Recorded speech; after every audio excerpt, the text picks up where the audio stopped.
Hi folks, before we get stuck into the books that I actually did read during July, I want to cover the ones that I didn't, that were on my list, and some that were but I didn't get finished. The one that I didn't get round to even starting is Will McCarthy's Bloom, which I'm a bit annoyed about because I was looking forward to reading that, but that can go back on the shelf. It'll live to fight another day.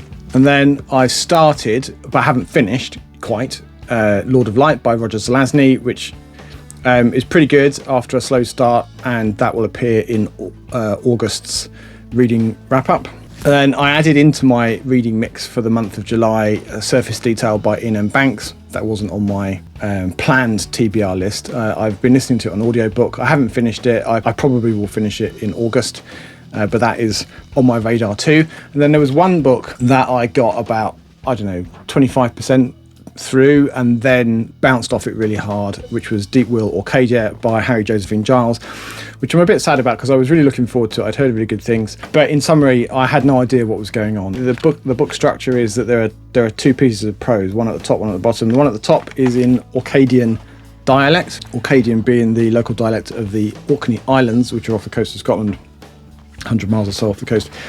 And then the bottom half is ostensibly a translation. It's in English of sorts, but it is future English. And I quite often, as I was reading that, found myself glancing at the Orcadian in the vague hope that I might be able to understand what the hell it was talking about. So I got really frustrated. I didn't know what the story was because I was too busy trying to work out what the words meant, and it was just immensely frustrating as a read. I'm sure it's technically very clever, didn't work for me at all. Hard DNF. It's probably me and not the book. There is another book which was a technical DNF, but we will cover that as we get into the meat of the tier ranking. Okay, let's get going.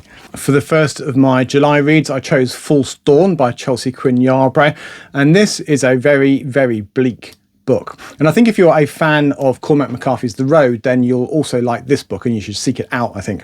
In fact, they would be a grimly fascinating double bill.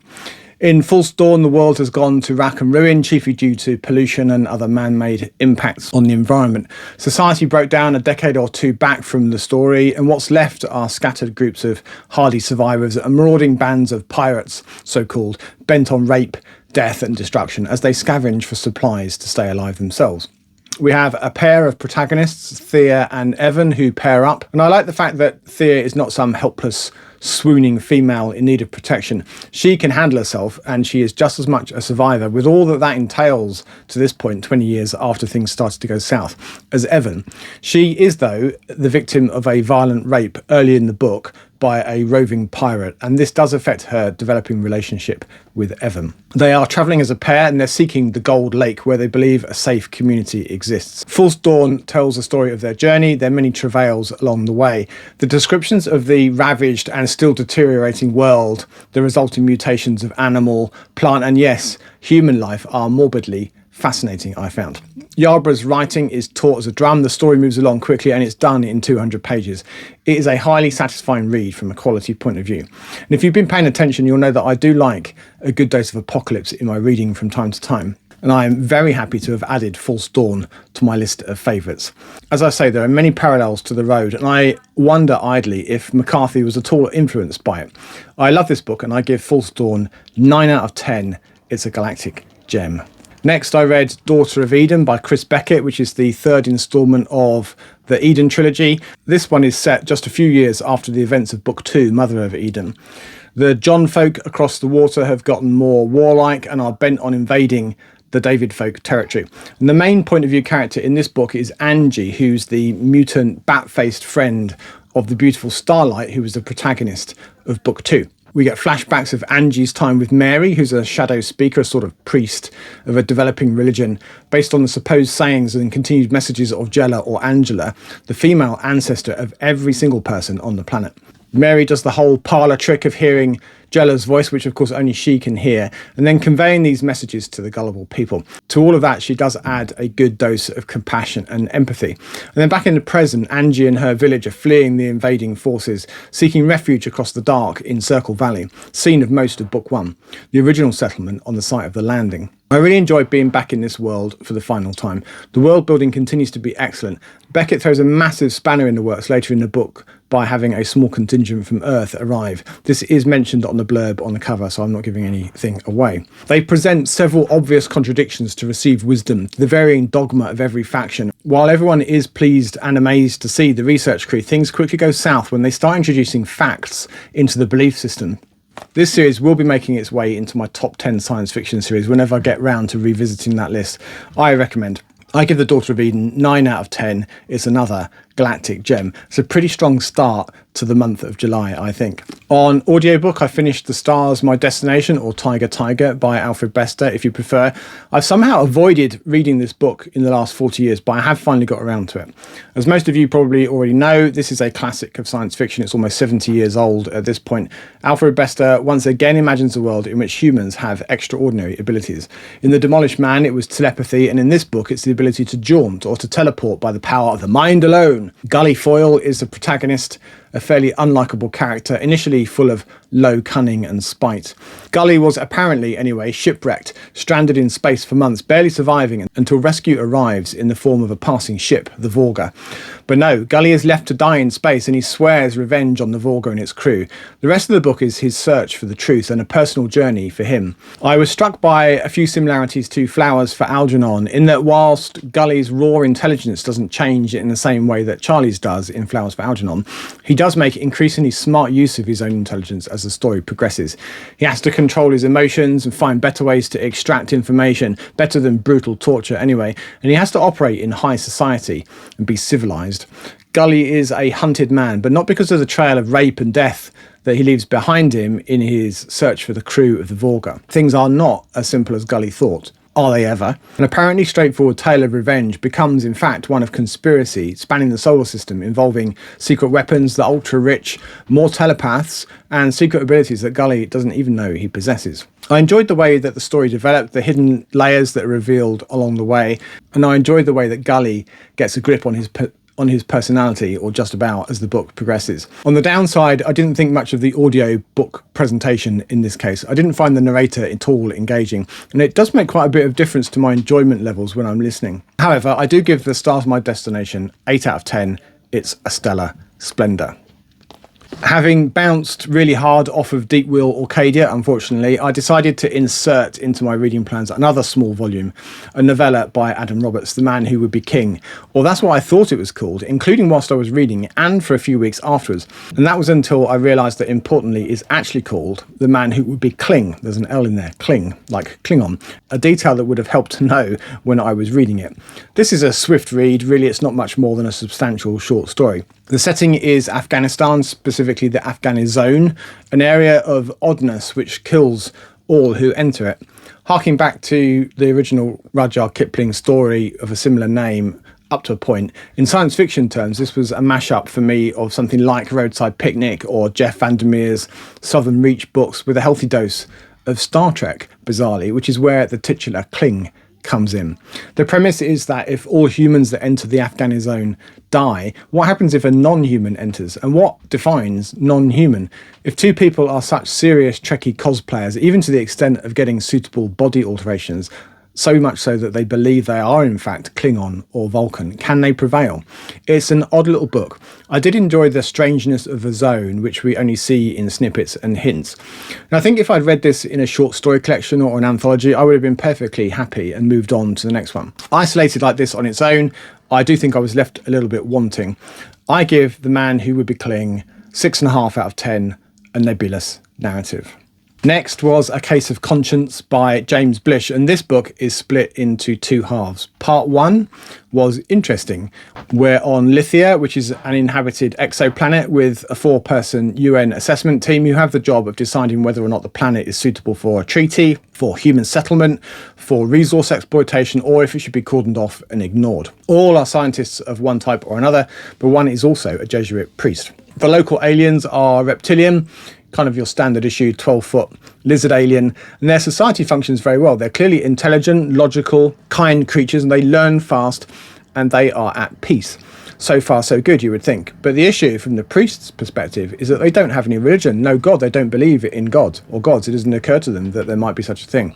He takes the view then that if they are that perfect and yet without a God, then they must have been put there by the devil, the adversary, to tempt us poor humans into ways of evil. I enjoyed this part, and I would have happily spent the whole book in this setup, getting a better picture of the local culture, more of the priest's tortured logic. But just as I was settling in, Blish kind of flipped the table on me, and part 2 is set on Earth some years later. The 4 UN assessors are back, and they're now step-parents to a Lithian egg, which hatches and develops into a stunted version of the Lithian lizards. I got very bogged down in this part of the book. I found it uninteresting, and in the end, I need to consider it to be a technical DNF. About 80% in, I started to scan the pages to see if anything looked interesting, just kind of glancing rather than reading, flipping the pages, flipping and flipping. And eventually I just gave up and looked at the Wikipedia synopsis to find out what happens, and then I just called it done. I just couldn't be bothered to read the last bit. I should have DNF'd it much sooner, really, when part 2 began to bore me rigid. So part 1 was good, interesting, more of that please. I would have really enjoyed that. Part 2 unfortunately was dull as dishwater. As I didn't actually finish reading the book, I won't give it a rating here, but if you forced me to, it would be in the lower half of this graphic for sure. The Ministry for the Future is a return for Kim Stanley Robinson to what seems to be his favourite and oft-tackled topic of climate change. We start with extreme heat in India via the up-close and personal perspective of an aid worker who experiences it with the people of India. Millions die in the space of a few days as the humidity and temperature increase to the point where the human body ceases to function. This is Robertson's opening slap in the face for us and for Frank, the point of view character who survives just, but bears the scars for decades.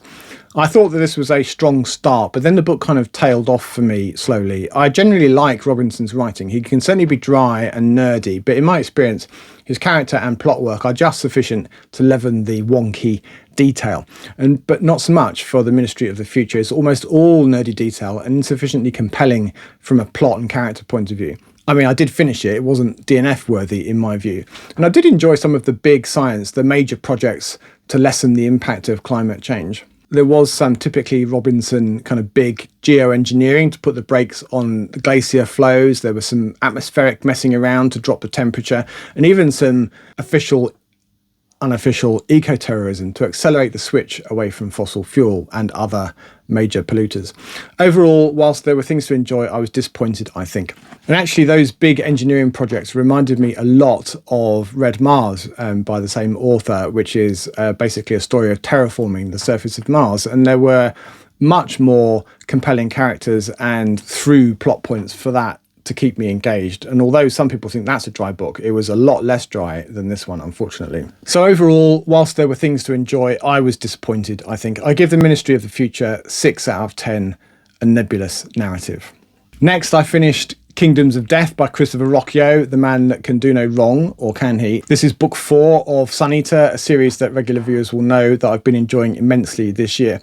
The first half of the book, however, was disappointing. I enjoyed it much less than the first 3 books. It dragged. I didn't feel engaged in the storyline to anything like the degree that I have been previously. Nothing much happened, basically. The civilization that Hadrian was visiting with the objective of trying to persuade them to join the fight against the Cielcin, it was just boring. Although we did get the sense that nothing was quite what it seemed.